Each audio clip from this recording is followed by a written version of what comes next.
प्रशासन और पुलिस दे रही है बेईमानों का साथ। ये है महाराष्ट्र का राज्य कारभार। कैसे सुधरेंगे आम आदमी के हालात? पैराडाइज CHS सेक्टर 7 संपदा Navi Mumbai. Paradise CHS sector 7 संपदा नवी मुंबई।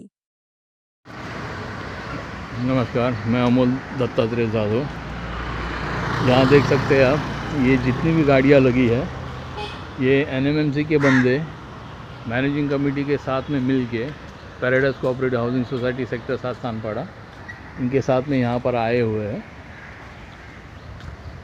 इनके पास में कोई भी डॉक्यूमेंट्स नहीं होते हुए ये मुझे ज़बरदस्ती घर से निकालने के लिए यहाँ पर आए हैं। ये देखिए, और ये मैनेजिंग के कमेटी के भी मेंबर्स यहाँ पर खड़े हैं देखने के लिए कि मैं बराबर जाता हूँ कि नहीं यहाँ से। और ये ऑलरेडी सब जुडिस केस है सोसाइटी का, बावजूद ये यहाँ पर देख रहे हैं आप, ये पुलिस भी यहाँ पर बुलाए रहे हैं। ये सब बंदे भी यहाँ पर है, जो कौन है पता नहीं। तिकडे साहेबांनी बोलवले हो 2 मिनटं आलोच की, साहेबांनाच भेटायला येतो। ये कौन है पता नहीं है। ये सब लोग आए हुए यहाँ पर, ये रिक्शा के भी पैकिंग वाले हैं। हाँ जी, देख सकते हैं आप, ये कमेटी के वाइस चेयरमैन है। देखते हैं इनका क्या कहना है।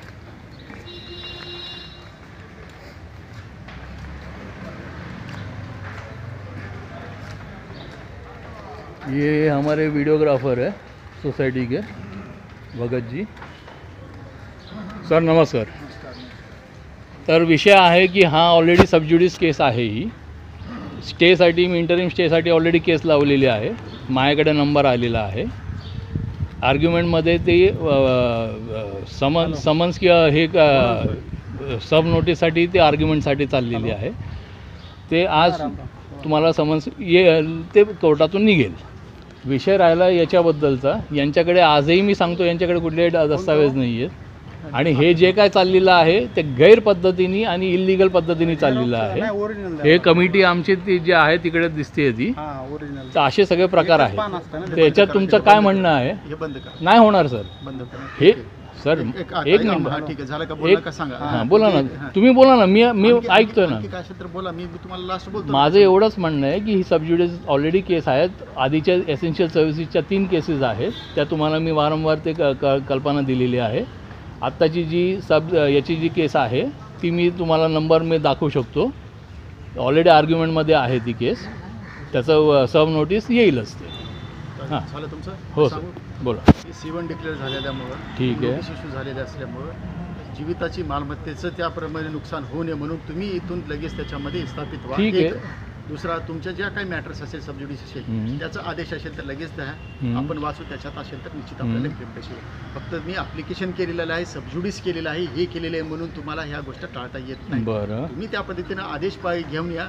आपण लगेच त्याचा आदेश आला की आपण त्या पद्धतीनं लगेच आपण पुढचं हे करू, त्याच्यामध्ये कारवाई करू।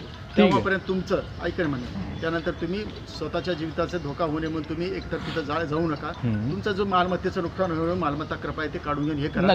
त्याच्या ऐकून घ्या। हां बोला, तुम्ही बोलणं करा, मी बोलतो मग पुढे। तुमचं झालं ना त्याच्यामध्ये, आता बोलतो मालमत्ता जे असेल तुमचे जे साहित्य असेल ते काढून घ्या। त्यानंतर तुम्हाला नंतर ते सोसायटी तुम्ही ठरवा त्याच्यामध्ये कधी करायचं त्याच्या, पण ह्या दोन्ही गोष्टी तुम्ही आता काढून घ्या त्याच्यामध्ये। ठीक आहे। राहिला विषय माझ्या जीवितीचा विषय आहे। एक मिनिट, आता मी ते सांगतो ना तुम्हाला, मी आर्ग्युमेंट नाही करत आहे। मी ऐकलं ना, तुम्ही सांगितलं ना, विषय संपला। मी तेच म्हणतोय, विषय संपला। आता मी माझं एसेन्शियल सामान जे आहे ते मी घेऊन इकडनं बाहेर निघतो, ठीक आहे। आणि माझं जे बाकीचं जे सामान आहे, माझं इन्शुरन्स आहे सामानाचं, नाही, माझं सामान, एक मिनिट, माझं सामान, हां बस, माझं सामान बाहेर निघत नाही आणि तुमचे सुद्धा जे सर्वांचे साहित्य ते घेऊन निघा बस. तुम्ही नंतर त्याच्यामध्ये माझे एसेन्शियल जे मला लागतंय ते मी घेऊन निघतो ना बाहेर. तुम्ही बोलले संधी दिल्या, तुमच्या ज्या नंतर कोर्टाची ऑर्डर येतील त्यानंतर पुढचं होईल त्याच्यामध्ये. ठीक आहे सर. आम्ही कोर्टाची ऑर्डर आल्यानंतर कोर्टाची ऑर्डर घेऊन या तुम्ही, आम्हाला काय म्हणणं नाही त्याच्यात. कोर्टाचं तुम्ही ऑर्डर घेऊन या, आपण बघू, वाचू, त्याच्यात असेल विधी अधिकाऱ्याला लगेच बोलू, तरी म्हणतो असंच आहे, विषय संपला. ठीक आहे ना, तुम्ही नाही ना मी नाही. ठीक आहे सर. मी सामान माझं एसेन्शियल जे आहे ते घेऊन मी गाडीत बसतो. ठीक आहे सर. बाकीचं सामान नाही हलणार ते. नाही सामानात हे बघा सर, तुम्हाला जीवितहानीचा विषय आहे, तुम्हाला धोका आहे ना. एक मिनिट, माझं मालमत्ता इन्शुअर्ड आहे, मला त्याची काळजी नाही सर. 2018 पासून ही बिल्डिंग C1 डिक्लेअर केलेली आहे. ऑलरेडी माझं पत्र त्याच्यावरती गेलेलं आहे. ते विषय मी आत्ता नाही बोलत आहे, ते कोर्टामध्ये जे आहे ते तसं होईल. ते फक्त एवढाच विषय, सामान नाही निघणार. मी माझं एसेन्शियल घेऊन मी 2 तासात मी खाली उतरतो. ही माझी तुम्हाला विनंती आहे. धन्यवाद.